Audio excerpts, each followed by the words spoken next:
राधे राधे, जय श्री कृष्ण। आशा करते हो आप सब स्वस्थ होंगे और अच्छे से होंगे। तो आज हम आपके लिए लेकर के आए हैं चैत्र मास के शुक्ल पक्ष की एकादशी। चैत्र मास की अमावस्या को भारतीय संवत्सर की अंतिम तिथि होती है। इसके अगले दिन से प्रतिपदा की तिथि के साथ ही नया संवत्सर प्रारंभ हो जाता है।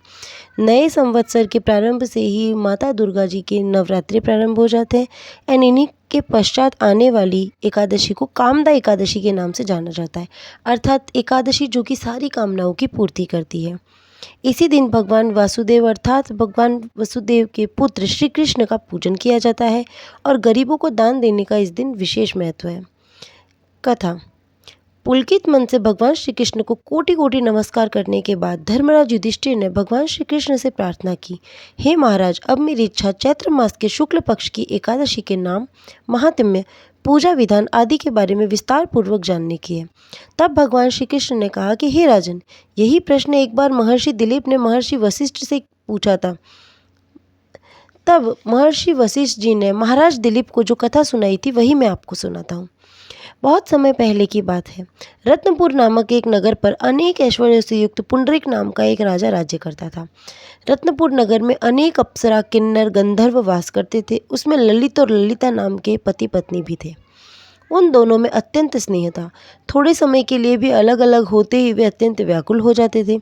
एक समय पुंडरीक की सभा में अन्य गंधर्वों के सहित ललित भी गाना गा रहे थे। गाना गाते गाते उनको अपनी प्रियतमा ललिता का ध्यान आया। इससे उनका ध्यान भंग हो गया और गायन का स्वरूप बिगड़ गया। ललित के मन का भाव जानकर के करकोट नामक नाग ने पदभंग होने का कारण राजा से कह दिया। तब पुंडरीक ने क्रोधपूर्वक कहा कि तू मेरे सामने गाता हुआ अपनी स्त्री का स्मरण कर रहा है, अतः तू कच्चा मांस और मनुष्यों को खाने वाला राक्षस बनकर अपने द्वारा किए हुए कर्म का फल भोगेगा।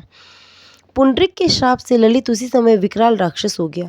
उसका मुख अत्यंत भयंकर, नेत्र सूर्य और चंद्रमा की तरह प्रदीप्त और मुख से अग्नि निकलने लगी। सिर के बाल पर्वत पर खड़े वृक्षों के समान और भुजाएं अत्यंत लंबी हो गई। इस प्रकार उसका शरीर 8 योजन लंबा हो गया। राक्षस बनकर वह अनेक प्रकार के दुख भोगते हुए जंगल में भटकने लगा। अब तो उसकी स्त्री ललिता भी अत्यंत दुखी होकर के उसके पीछे पीछे भटकती रहती, तरह तरह से विलाप करती रहती। वह अपने पति के उद्धार का उपाय भी सोचती रहती। एक दिन ललिता अपने पति के पीछे चलते चलते विंध्याचल पर्वत पर श्रृंगी ऋषि के आश्रम पर पहुंच गई। श्रृंगी ऋषि ने ललिता को देख करके पूछा कि हे देवी, तुम कौन हो और यहाँ किस लिए आई हो? ललिता बोली कि हे मुनिवर, मेरा नाम ललिता है। मेरा पति राजा पुंडरीक के श्राप से भयानक और विशालकाय राक्षस बन गया है। इसका मुझे बहुत ही दुख है। मेरे पति के उद्धार का कोई उपाय बताइए। तब ऋषि बोले कि हे गंधर्व कन्या, अब चैत्र शुक्ल एकादशी आने वाली है जिसका नाम कामदा एकादशी है। उसका व्रत करने से मनुष्य के सब कार्य सिद्ध होते हैं। यदि तू कामदा एकादशी का व्रत करके अनेक पुण्यों को अपने पति को राजा का श्राप भी अश्वमेघ शांत हो जाएगा। तेरा पति शीघ्र ही राक्षस योनि से मुक्त प्राप्त करेगा।